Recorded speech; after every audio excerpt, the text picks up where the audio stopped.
नमस्कार सांगमाने आज आम पहुँच जाइलु श्री जगन्नाथ मंदिर पुरी। आज पुरी आसबार कारण होउची मो जेजेंकर बापा अस्थि विसर्जन करने को। बेसी किछि न कही आमे पहुँच गलु पुरी बड़दाण्ड। यही बड़दाण्ड बहुत सुंदर होइतिला भी सुंदर लागुतिला। मु प्रभु श्री जगन्नाथ मंदिर मोबाइल बा टीवी माध्यम रे मु देखे। मु स्वप्न रे भाबी नथिली जे जगा डोरी लागियो बोली। आज जगा डोरी लागिछि, बहुत खुशी अनुभव करुछि। श्रीमंदिर बड़दाण्ड बहुत सुंदर लागुतिला। मध्य कार्तिक मासरे प्रचुर मात्रा भिड़। आमे पूरा फैमिली पूरा आसीथिलु। आमे किछि समय मध्यरे पहुँच जाइथिलु श्वेतगंगा पाखकु।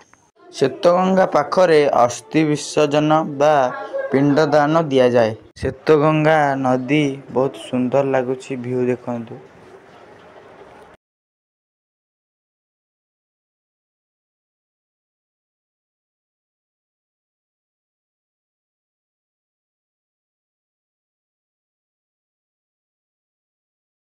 आमे आम काम सारी पहुँची गलु पुरी समुद्र बेलाभूमि।